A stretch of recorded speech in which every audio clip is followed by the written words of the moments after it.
수진 씨, 내일부터 출근하지 않으셔도 됩니다. 인사팀장의 차가운 목소리가 김수진의 귓가를 때렸습니다. 38세 간병인 수진의 손이 떨렸죠. 1년간 성실하게 일했는데 단 한 번의 해명 기회도 없이 해고라니요. 하지만 이 순간이 수진의 인생을 완전히 바꿔놓을 거라는 사실을 수진은 전혀 몰랐습니다. 구독과 좋아요는 좋은 이야기를 계속 전할 수 있는 원동력이 됩니다. 그럼 이제 그 이야기를 시작하겠습니다.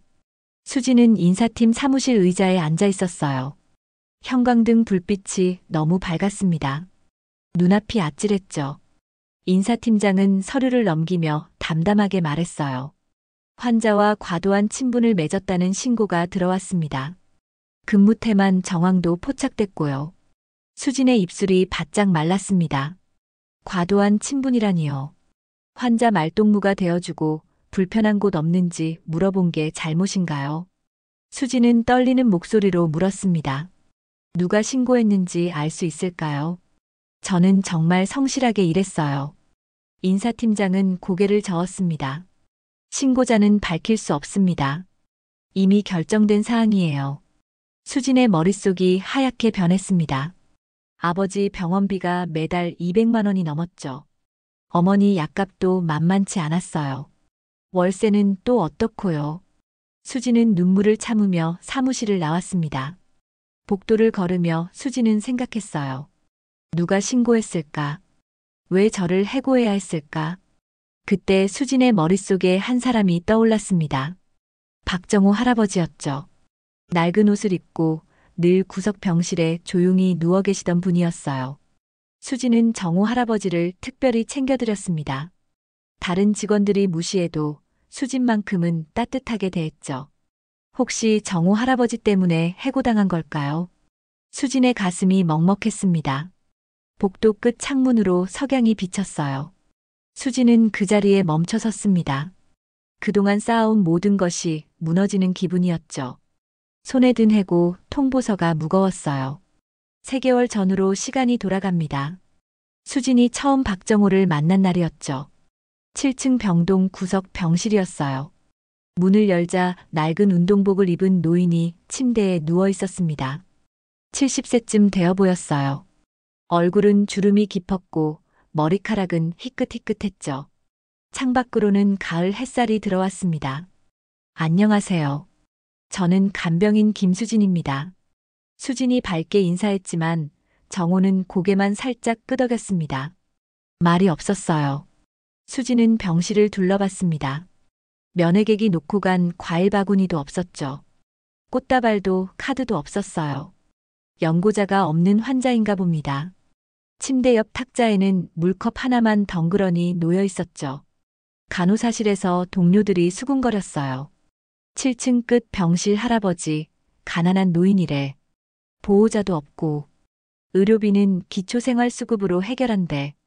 불쌍하긴 한데 우리가 특별히 신경 쓸 필요는 없잖아. 수지는 그 말을 듣고 씁쓸했습니다. 가난하다고 연고자가 없다고 환자를 함부로 대해도 되는 건가요? 수지는 정호의 병실을 자주 찾았습니다. 이불을 덮어드리고 물을 따라드렸죠. 정호는 여전히 말이 없었지만 수진을 보는 눈빛이 조금씩 부드러워졌어요. 어느 날 수진은 정호의 자세를 유심히 봤습니다. 등이 곧게 펴져 있었어요. 말투도 정중했죠. 가난한 노인치고는 묘한 기품이 느껴졌습니다. 수진은 고개를 갸웃했어요. 하지만 깊게 생각하지 않았습니다. 환자는 환자일 뿐이니까요. 수진은 그저 정성껏 돌보기로 마음먹었죠. 점심시간이 되면 수진은 도시락을 들고 정호의 병실로 갔습니다. 병원 식당 밥은 맛이 없다며 정호가 먹지 않았기 때문이죠. 수진은 집에서 싸온 김치찌개와 밥을 나눠 먹었어요. 작은 반찬통에 담긴 계란말이와 시금치나물도 함께요. 할아버지, 오늘 김치가 잘 익었어요. 드셔보세요. 정호는 수저를 들었습니다. 천천히 한 입 떠먹고는 고개를 끄덕였죠. 맛있습니다. 고맙소.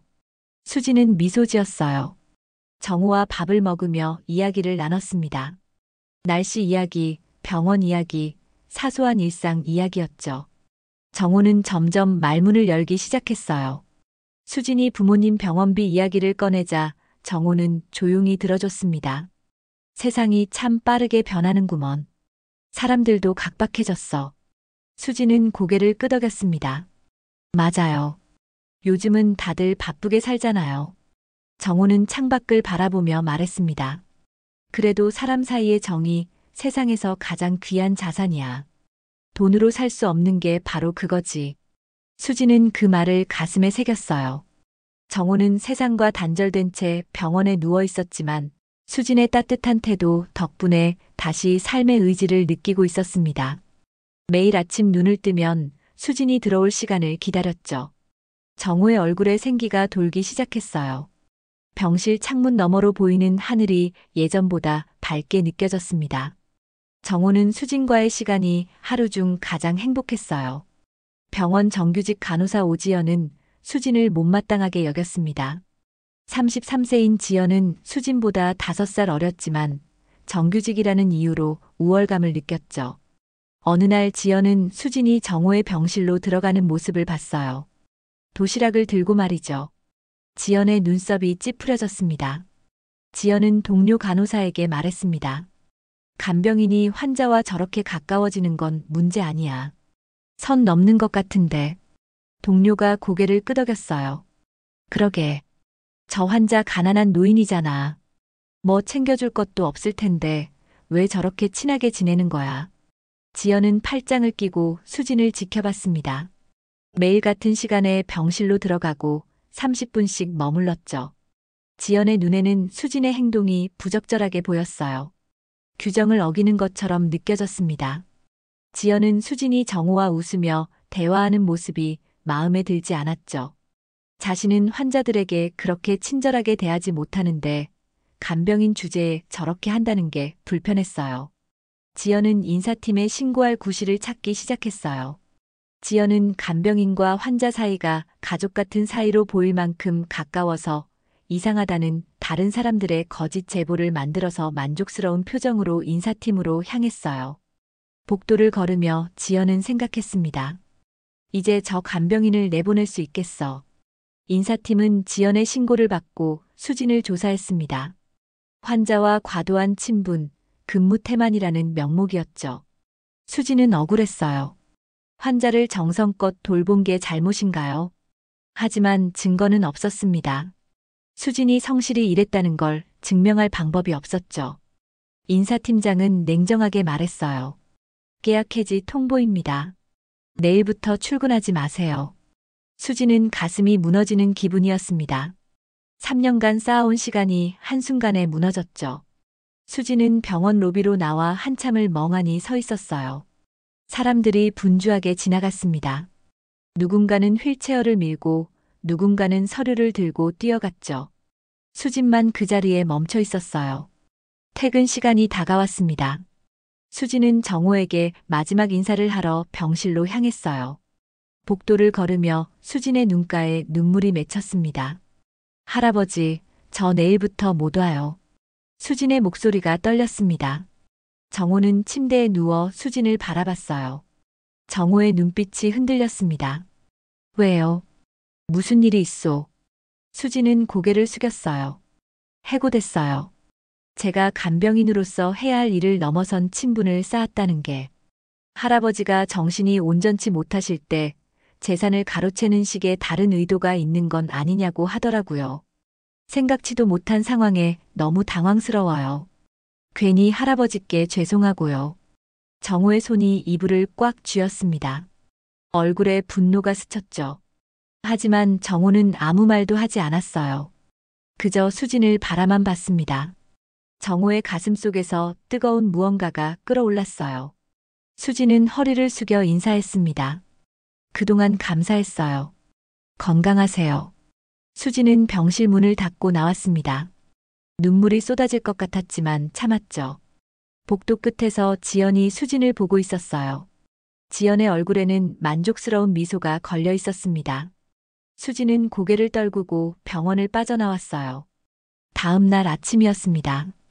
병원 정문에 검은색 고급 세단 3대가 줄지어 들어왔어요. 직원들이 웅성거렸습니다. 저게 뭐야? 무슨 일이지? 차에서 정장을 입은 사람들이 내렸어요. 비서실장, 법무팀장, 경영기획실장이었죠. 그리고 마지막 차에서 한 노인이 내렸습니다. 말끔한 양복을 입고 반짝이는 구두를 신은 노인이었어요. 머리는 깔끔하게 빗어 넘겼고 자세는 꼿꼿했죠. 직원들은 숨을 죽였습니다. 그 노인은 박정호였죠. 낡은 병실 환자로 알려졌던 바로 그 사람이었어요. 하지만 지금 정호의 모습은 완전히 달랐습니다. 당당한 걸음걸이, 카리스마 넘치는 눈빛이었죠. 로비를 지나가는 정호의 뒤로 직원들이 90도로 허리를 숙였어요. 오지연은 복도에서 그 광경을 봤습니다. 얼굴이 하얗게 질렸어요. 정호가 이사장이라니요. 재단 이사장이라고요. 지연의 손이 덜덜 떨렸습니다. 동료 간호사가 속삭였어요. 저분이 재단 이사장님이시래. 3개월간 환자로 위장해 계셨대. 지연은 그 자리에 선 채 움직일 수 없었습니다. 가슴이 쿵쿵 뛰었죠. 정호는 병원 로비를 지나 이사장실로 향했어요. 직원들이 양옆으로 길을 비켰습니다. 정호는 고개를 끄덕이며 말했습니다. 어제 있었던 해고, 건에 대해 직접 확인하겠습니다. 인사팀장, 즉시 이사장실로 오시오. 병원 전체가 술렁였습니다. 무슨 일이 벌어진 걸까요? 직원들은 수군거리기 시작했어요. 지연은 벽에 기댄 채 숨을 헐떡였습니다. 이사장실 회의실에 간부들이 모였습니다. 인사팀장과 오지연도 불려왔죠. 지연은 의자에 앉아 손을 떨고 있었어요. 정호는 탁자 앞에 섰습니다. 차분하지만 위험 있는 목소리로 말했죠. 저는 지난 3개월간 환자로 위장해 이 병원에 입원해 있었습니다. 직원들이 환자를 어떻게 대하는지, 병원 시스템이 제대로 돌아가는지 직접 확인하기 위해서였죠. 간부들의 얼굴이 굳었습니다. 정호는 계속 말했어요. 누가 진심으로 환자를 대했는지, 누가 직위를 내세워 남을 깎아내렸는지 모두 봤습니다. 특히 간병인 김수진 씨는 저를 진심으로 돌봐주셨죠. 가난한 노인이라며 무시당할 때도 수진 씨만큼은 따뜻하게 대해줬습니다. 인사팀장은 식은땀을 흘렸어요. 오지연은 고개를 들지 못했죠. 정호의 목소리가 낮아졌습니다. 그런데 그런 직원을 해고했더군요. 환자와 과도한 친분이라는 이유로요. 이게 과연 정당한 처사입니까? 회의실이 조용해졌습니다. 정호는 인사팀장을 바라봤어요. 김수진 씨를 즉각 복직시키시오. 정규직으로 전환하고 환자 서비스 교육 담당자로 임명하겠습니다. 수진 씨야말로 이 병원의 진짜 자산입니다. 인사팀장은 고개를 숙였습니다. 죄송합니다. 즉시 조치하겠습니다. 정호는 오지연을 바라봤어요. 지연은 몸을 떨고 있었죠. 간호사 오지연 씨, 당신은 직위를 이용해 동료를 모함했습니다. 환자를 진심으로 대하는 직원을 해고하도록 만들었죠. 이는 병원의 가치를 훼손하는 행위입니다. 지연은 눈물을 흘리며 고개를 숙였어요. 정호는 한숨을 쉬었습니다. 반성문을 제출하고 3개월간 봉사활동을 하시오. 다시는 이런 일이 없도록 하세요. 회의가 끝났습니다. 직원들은 충격에 휩싸였죠. 가난한 노인이라 여겼던 환자가 재단 이사장이었다니요. 복도에는 소문이 빠르게 퍼졌어요. 수지는 집에서 멍하니 앉아 있었습니다. 해고 통보 후 하루가 지났지만 실감이 나지 않았어요. 앞으로 어떻게 살아야 할지 막막했죠. 그때 전화벨이 울렸습니다. 병원 인사팀이었어요. 김수진 씨, 복직 통보입니다. 오늘 오후에 병원으로 와주시겠습니까? 수지는 귀를 의심했어요. 복직이라고요. 무슨 일이 벌어진 걸까요? 수지는 서둘러 병원으로 향했습니다. 이사장실로 안내받았죠. 문을 열자 정호가 서 있었어요. 정장을 입은 모습이었습니다. 수지는 숨이 멎는 듯 했어요. 할아버지요. 수지는 놀라서 말을 잇지 못했어요. 정호는 미소 지었습니다. 수진 씨, 그동안 고마웠소. 당신 덕분에 저는 사람의 따뜻함을 다시 느낄 수 있었습니다. 정호는 수진에게 복직 통보서를 건넸어요. 정규직 전환, 환자 서비스 교육 담당자라는 직함이 적혀 있었죠. 수진은 눈물을 흘렸습니다. 억울했던 마음, 막막했던 상황이 한순간에 풀렸어요. 수진의 손이 떨렸습니다. 감사합니다. 정말 감사합니다. 정호는 수진의 어깨를 가볍게 두드렸습니다. 사람 사이의 정이야말로 이 병원의 가장 큰 자산입니다. 수진 씨가 그걸 몸소 보여줬죠. 앞으로 다른 직원들에게도 그 마음을 전해주세요. 수진은 고개를 끄덕였어요. 가슴 속에 따뜻한 기운이 퍼졌습니다. 수진은 새로운 직책을 맡아 환자들을 더욱 정성껏 돌보기 시작했어요. 정호의 말을 마음속 깊이 새기며 수진은 새로운 삶을 시작했습니다. 진심은 언젠가 통한다는 걸 믿으면서요. 병원 복도를 걸으며 수진은 미소 지었어요. 앞으로의 날들이 기대됐습니다. 삶은 때로 부당하고 억울한 순간을 우리에게 주지만 결국 남는 건 사람 사이의 진심과 따뜻함 아닐까요? 오늘 이야기가 여러분께 작은 위로와 희망이 되길 바랍니다. 여러분은 어떻게 느끼셨나요? 댓글로 나눠주시면 더 큰 힘이 됩니다. 구독과 좋아요는 저희가 새로운 이야기를 이어가는 가장 큰 원동력입니다. 오늘도 끝까지 함께 해주셔서 고맙습니다.